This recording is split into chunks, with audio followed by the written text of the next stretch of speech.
فضیلت الشیخ قاری سجاد حافظہ اللہ تعالی اسلامک اسکالر۔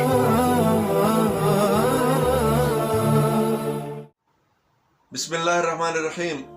5 فروری کا دن کشمیریوں کے ساتھ یکجہتی کے طور پہ منایا جاتا ہے۔ یکجہتی کرنے کا انداز ہمارا کیسا ہے اور اسلام کے نزدیک یکجہتی کس کو کہتے ہیں؟ 5 فروری کا دن ہوتا ہے، بڑے بڑے پروگرام ہوتے ہیں، ریلیاں نکلتی ہیں، احتجاج ہوتے ہیں، ہاتھوں کی بڑی لمبی لمبی زنجیریں بنائی جاتی ہیں، اخباروں کے اندر کالم لکھوا لیے جاتے ہیں، میڈیا کے اندر مذمتی بیان چلوا لیے جاتے ہیں، احتجاجی مراسلے بھیجے جاتے ہیں۔ کیا ہمارے اس انداز سے ظالم ظلم سے رک جائے گا؟ کیا ہمارے اس انداز سے مظلوم کو آزادی مل جائے گی؟ کیا ہمارے اس انداز سے عالمی ضمیر کو جھنجھوڑا جا سکے گا، جگایا جا سکے گا؟ جو اتنے سالوں سے میٹھی نیند سویا ہوا ہے، ان کو مسلمانوں کے اوپر ہونے والا ظلم نظر نہیں آتا، وہ کشمیر کے اندر ہو، وہ برما کے اندر ہو، وہ فلسطین کے اندر ہو، یا دنیا کے اندر کسی بھی جگہ پہ مسلمان کٹ رہا ہو، قتل ہو رہا ہو، شہید ہو رہا ہو، کوئی کسی کا ضمیر نہیں جاگتا۔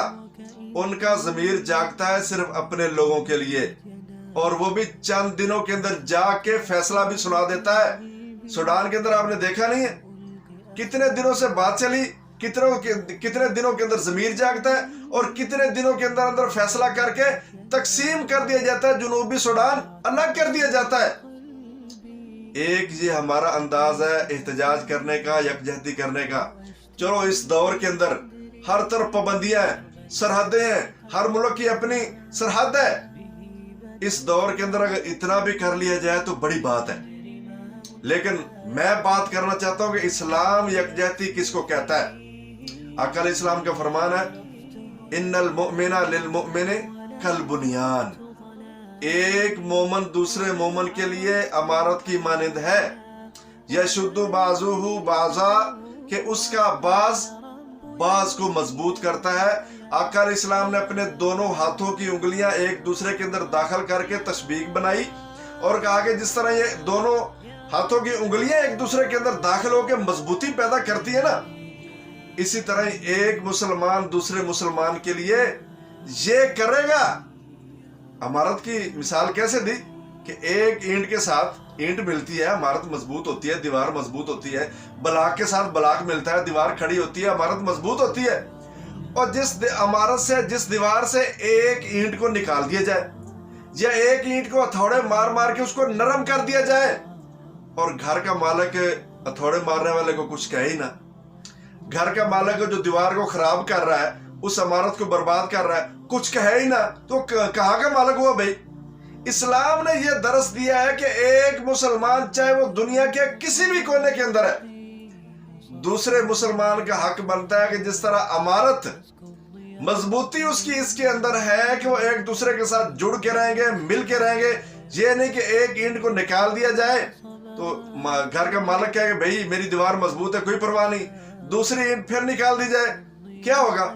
ایک وقت آئے گا وہ اینٹ، وہ دیوار، وہ عمارت دھڑام سے نیچے گرے گی، پھر کوئی بھی نہیں بچے گا۔ ایک اور حدیث میں آپ کے سامنے رکھتا ہوں، آقا علیہ السلام نے فرمایا کہ تمام مسلمان آپس کے اندر ایک جسم کی مانند ہیں۔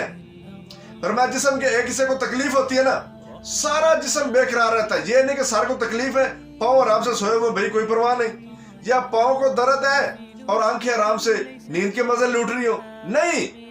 فرمایا مسلمانوں کی مثال ایسی ہے جیسے ایک جسم ہوتا ہے، اس کے اندر کوئی سرحد نہیں رکھی، کوئی ملک نہیں رکھا، کوئی دنیا کا خطہ نہیں رکھا، خاص ہی نہیں کیا۔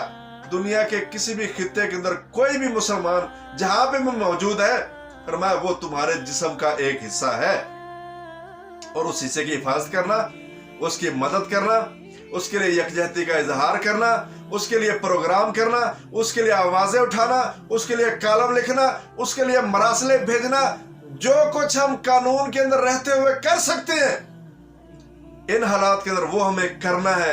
اور اسلام جس چیز کا مطالبہ کر رہا ہے، یہ کب ہوگا کہ تمہارا مسلمان کے ساتھ رشتہ کیا ہونا چاہیے، ایک جسم کا، ایک عمارت کا، وہ کب ہوگا؟